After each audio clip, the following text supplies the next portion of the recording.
the time. Brethren, the next step,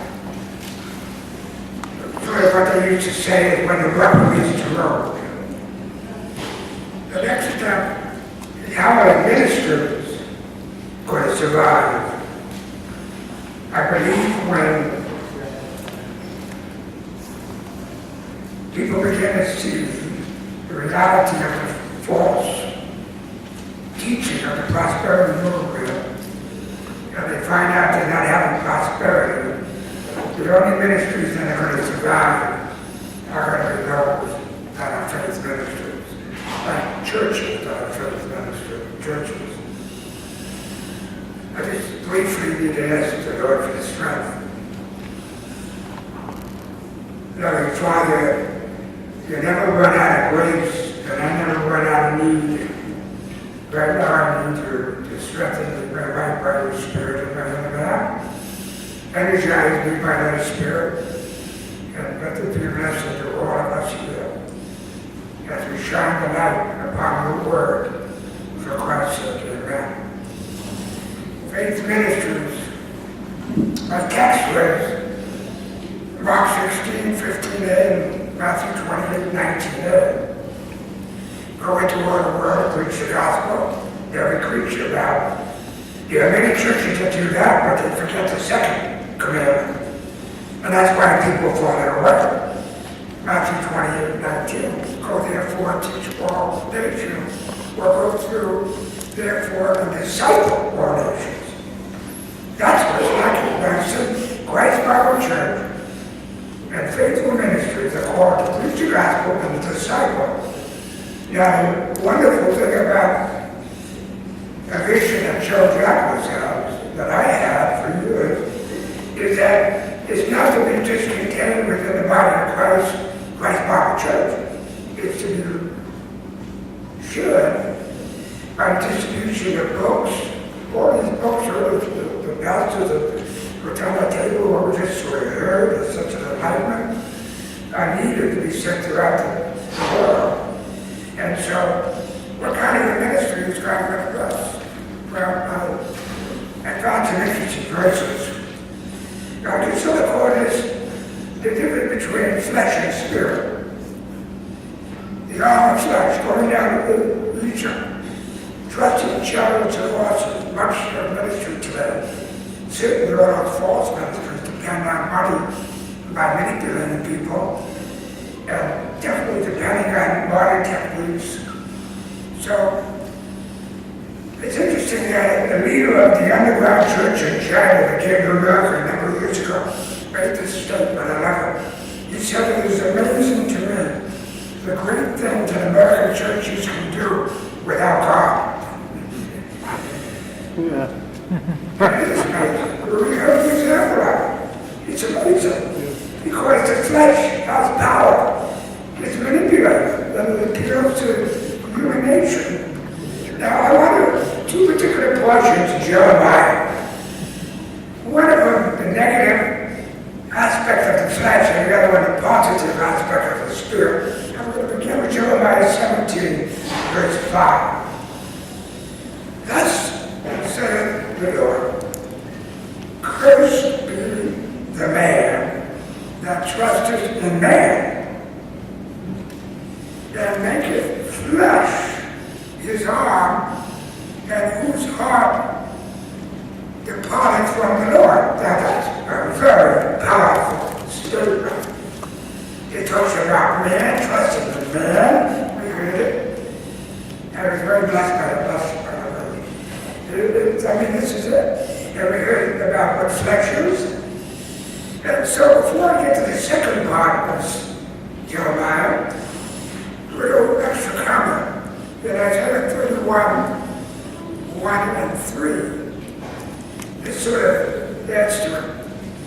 Woe to them that go down to Egypt for help, and stay on horses and trust in chariots, because there are many, and the horsemen, because they are very strong.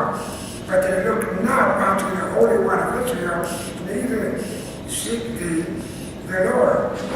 Now, the word here is like for the type of the world system. The euphemism in Jeremiah 17 is man or self. The substitute for man trusting in man is man trusting in himself.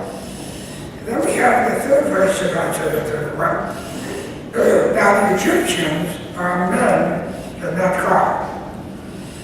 And their horses flesh and not spirit.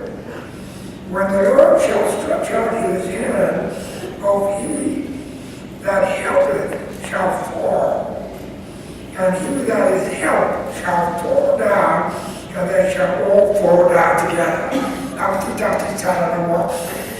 These ministries are going to fall because they are Egyptians. They're going to fall.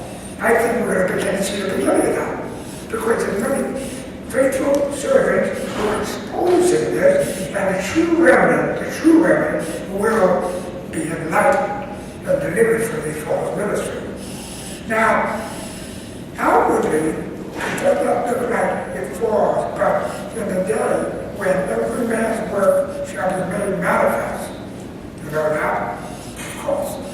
For that day shall declare, because it shall be revealed by fire. And the fire shall try every man's work of what sort it is, of course, 1 Corinthians 3:13. Well, there's a lot of wood here and stuff right there. It's almost all wood here and stuff. So let's go back to Jeremiah chapter 17. And now let's see the other side. Let's see what God promises to those who don't trust in the flesh. Now this is how we survive. This is how we survive, Joe. 17:7. This is it. Blessed is the man that trusts in the Lord, and whose hope the Lord is, for he shall be as a tree planted by the waters, and that spreadeth out the roots by the river, and shall not see when heat cometh, but her leaf shall be green, and shall not be careful in the year of drought, neither shall cease from yielding fruit. Amen. Christ Bible Church and faithful ministry will yield fruit. You know, it says that when the Lord preached his first message in Isaiah 61, when you go down to the further, it said, and we shall be like trees of righteousness, the planting of the Lord. He is the trees of ministry. We're the trees of righteousness planted of the Lord. This is the ministry planted by the Lord. And may it be that many will like the Lord as the root of the ministry. So, spread it. I like that word, Joe. Spread it. I think about Mount Zion. It began with a little tree, and every branch had more branches. And that's what I'm praying for faithful ministries like West Bible Church. Scarcely a single chapter can be found in the sacred writings in which God does not promise his help, grace, and providence to those who trust him. There are so many promises.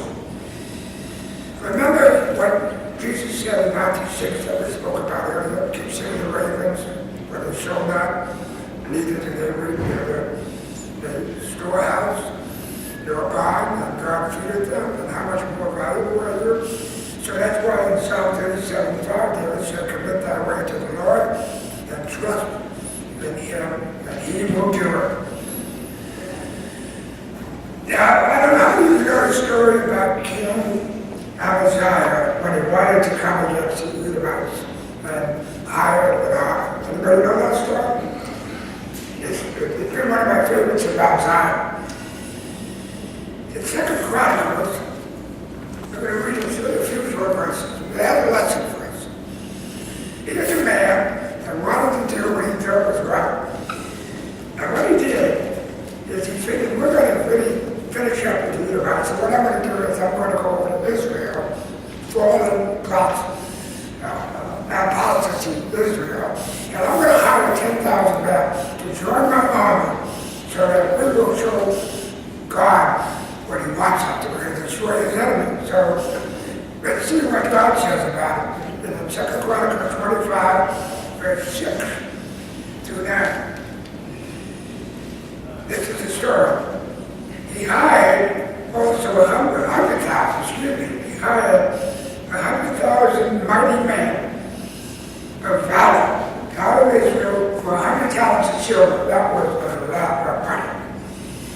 Millions and millions. But there came a man of God to him and said, O king, let not the army of Israel go with thee, for the Lord is not with Israel, and the Lord is not with most ministers today.